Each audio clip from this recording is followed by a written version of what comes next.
Hi, this is Country Carrie. It's been a long day for Steve and I. We've been working out all day, but I didn't want the day to get past me before I made my salsa. And so I'm actually making 4 batches. I'm doing 2 at a time. Now, everything that you can't double. Like when you're doing jams, it's best not to double those. But I find with my salsa, I do it in my stock pot, and I can double it. My recipe is coming from my favorite canning book, and it is called Fresh Vegetable Salsa. So I'm going to tell you the recipe for 1 batch. So there's 7 cups of tomatoes, and what I do is I use my blanching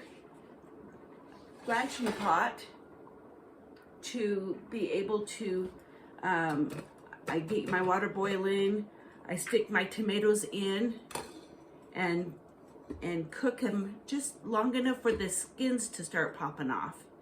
And then I take them out and take the skins off, core them, chop them up, and put them, get them ready to use for my salsa. Now, if I have a tomato that's kind of funky looking and I don't want to use the whole tomato, at the very, very end, I'll take it and I will cut off the funny spot. And then I will put it in the blanching water and get the skin off as well. So that's what I'll do with the skins, getting the tomatoes ready to process. So you use 7 cups of those.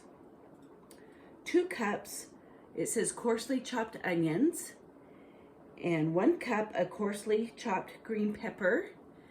One thing I did with my green pepper is I had some in my fridge earlier, and I didn't want them to go bad, so I chopped them in advance and put them in the freezer, and that works just fine.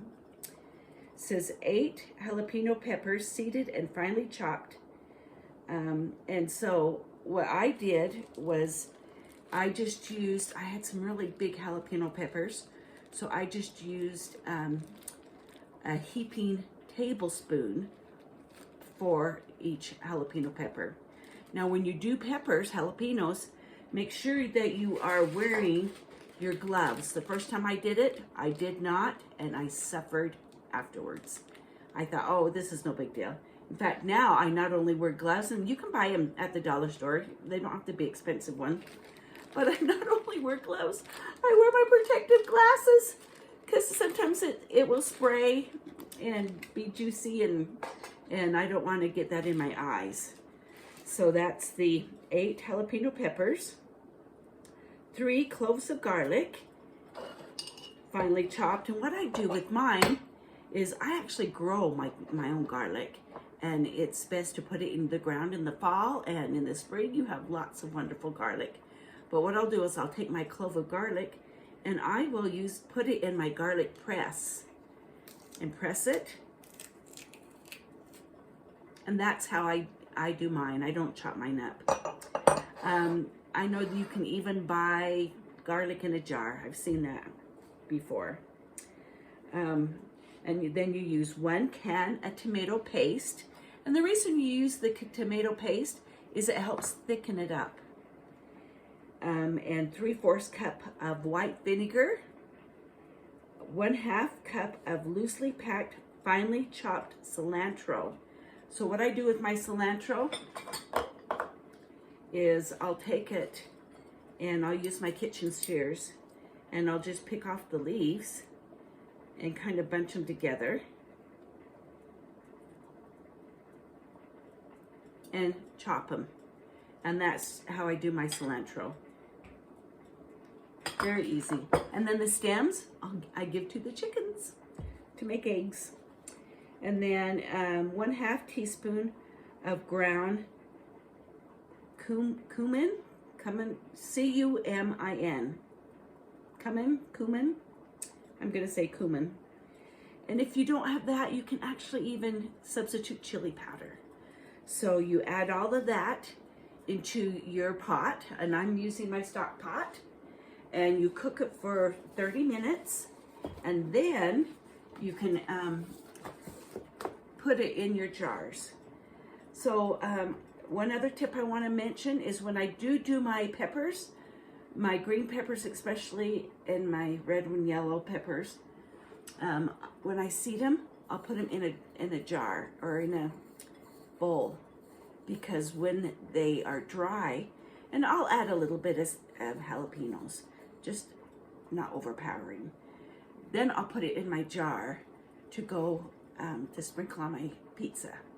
So I'll just add these in with my dried peppers. So that's what I'll do. And then when I go to add my salsa into my jars, let me just grab it here. It's just ready to go. Ooh, it smells so good. I just love salsa. Then I will add it to 1/2 inch headspace. Now, again, I use my little sewing ruler because it's easy to hold the space. And then I'll look at my jar and I'll say, okay, I want it to be about that full.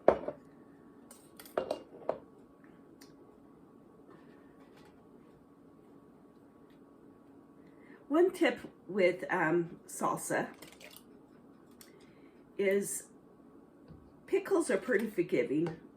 This is my opinion. This isn't law.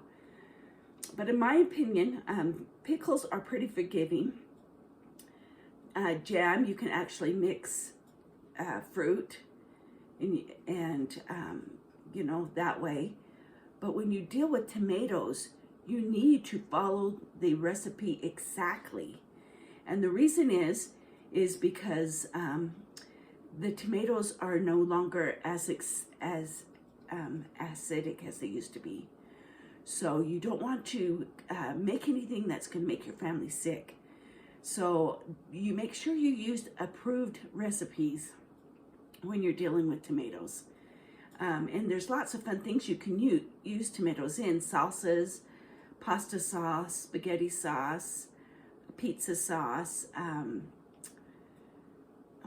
just regular tomatoes, stewed tomatoes, on and on.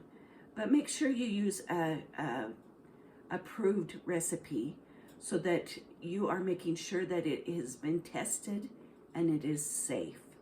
And that's very important. Now, if by chance you're making salsa and you go, oh, but I don't like onions, well, that's okay. You can substitute that amount of onions with more peppers. So maybe in our recipe, if you don't want onions, you can use that much red peppers and add it to it. And as long as you keep it in that right balance, you will be fine. So I'm just gonna finish adding my salsa. Once I get this added, I'm gonna take a rubber spat. I'm gonna go around the edges and make sure I don't have any air pockets. And then I'm gonna use my clean towel, wipe it off, put my lid on and my band, and take it and process it. Now, with the recipe, this recipe says to process pints, jars for 20 minutes. And then once you're done canning, you take the lid off, let it wait for 5 minutes, and then you take them out. So that's what the book says. You remember, wherever you live, you need to check your altitude and adjust it. Where I live, I need to add 10 minutes. So I will be having this in my cold water bath for 30 minutes. The reason I can do this with my cold water bath is because of the acidity of the vinegar that I added. So that's why this is safe for a cold water bath. Salsa is so wonderful. You can have salsa in chips. You can add salsa to so many different things. I love it on my eggs and in my hash browns. It's one of my favorite to give as a gift with a bag of chips. When I ask my family members what they want, what I've canned, my friends and family, a lot of times they'll say salsa. So it's a great thing to know how to make.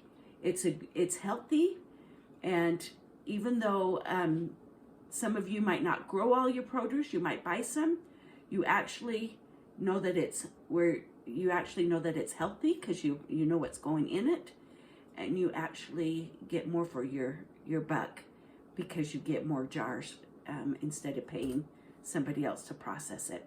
It does make a mess in your kitchen. One of the things my mom taught me is keep a bowl of soapy water in the sink, and as you go, clean as you go. Do your dishes as you go. So when you're all done, you can sit back and enjoy it, your evening or your day, and you don't have such a big mess in your kitchen. Well, this is Country Carrie. I'm going to get onward with my salsa. This is 2 batches in this pot and 2 batches more to go, so I'm going to be up for a while. I'll be down in my garage processing them on my my cooker out in my garage, and I'll be listening to the coyotes down in the meadow. Hope you have a good evening, and remember, country is caring and sharing, and that's why I wanted to share how I make salsa with you, is because I care. Thank you. Bye-bye.